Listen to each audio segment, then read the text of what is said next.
मुख्यमंत्री डॉक्टर मोहन यादव की अध्यक्षता में मंत्रालय में कैबिनेट बैठक हुई। बैठक के पहले सामूहिक राष्ट्रीय गीत वंदे मातरम का गायन हुआ।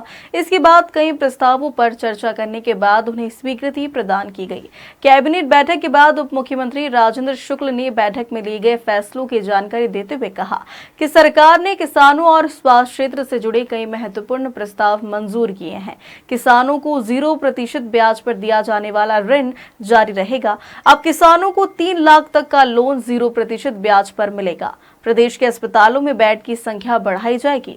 विशेषकर टीकमगढ़, नीमच, सिंगरौली, श्योपुर और डिंडोरी आदि शामिल है। हो रहा है, बल्कि किसानों की लागत मूल्य कम हो इसके लिए 0% ब्याज पर ऋण भी दिया जा रहा है।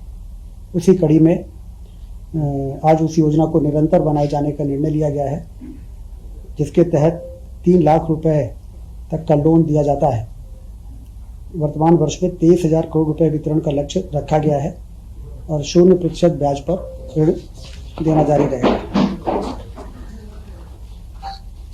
दूसरा महत्वपूर्ण निर्णय हुआ है, हमारे मध्य प्रदेश के 5 ऐसे जिले जहां पर जिला अस्पतालों के स्वीकृत बेड की संख्या से ज़्यादा वहां की क्षमता हो गई थी और इसलिए उन बिस्तर के विस्तार का निर्णय लिया गया है। ये जिले हैं टीकमगढ़, नीमच, सिंगरौली, श्योपुर और डिंडोरी। बिस्तर संख्या 1000 से बढ़कर 1800 हो जाएगी, जिसमें सभी जिलों में वो डिटेल है। इसमें लगभग 810 नए पद सृजित होंगे।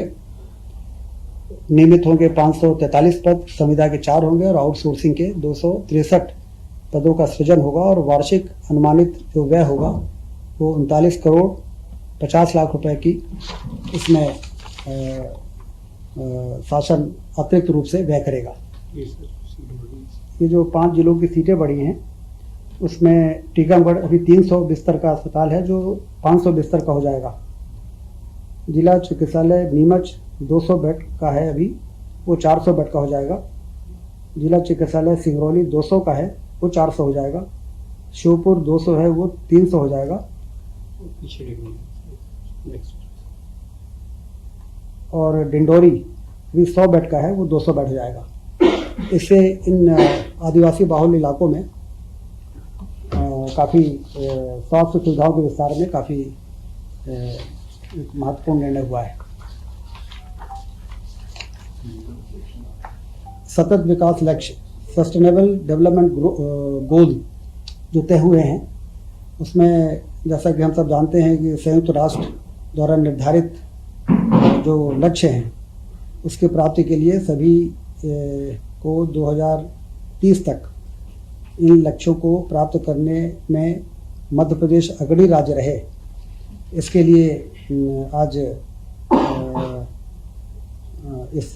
इसका मूल्यांकन और ऑनलाइन डैशबोर्ड का रखरखाव, डैशबोर्ड आधारित रैंकिंग अनुसार उत्कृष्ट जिलों को पुरस्कृत किया जाएगा।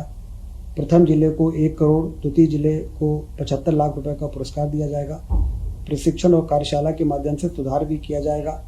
इस योजना पर 19.10 करोड़ 3.82 करोड़ प्रति वर्ष का अनुमानित व्यय होगा, जिसका कैबिनेट ने अनुमोदन किया है।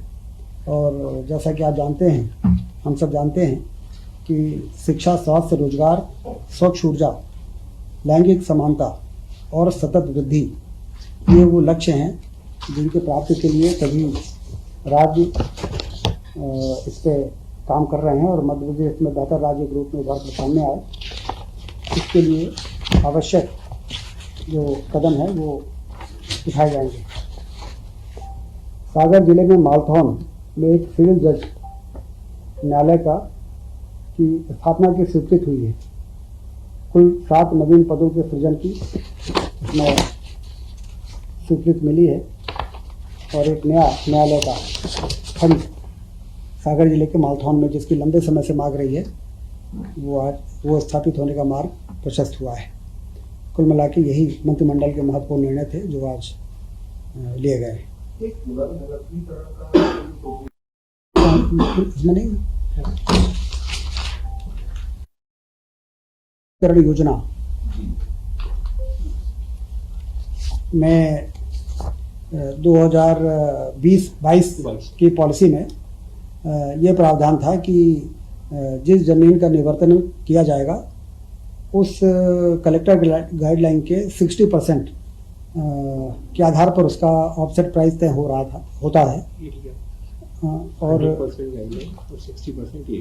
100% गाइडलाइन और 60% एरिया पर ये होता था। इसमें एक महत्वपूर्ण संशोधन ये हुआ है कि अब जो ज़मीन ऑक्शन में जाएगी, निवर्तन जिसका होगा, उसमें कलेक्टर गाइडलाइन के 100% के आधार पर अब प्रोजेक्ट्स बनाए जा सकेंगे और जिस शहर की ज़मीन निवर्तन होगी उस शहर में अब ज़्यादा विकास के कार्य हो सकेंगे। अभी 100 रुपए की ज़मीन होती थी तो 60 रुपए के काम वहाँ पर लिए जा सकते थे। अब 100 रुपए की ज़मीन है तो 100 रुपए के कार्य वहाँ पर लिए जा सकेंगे, जो उस शहर के विकास में, जिस शहर की ज़मीन निवर्तन हो रही है उस शहर के विकास में वो ज़्यादा काम करना संभव हो पाएगा। तो कुल मिला के ये जो रीडेंसिफिकेशन की पॉलिसी में ये जो संशोधन की आवश्यकता थी उसको आज मंत्रिपरिषद ने उसमें मोहर लगाई है।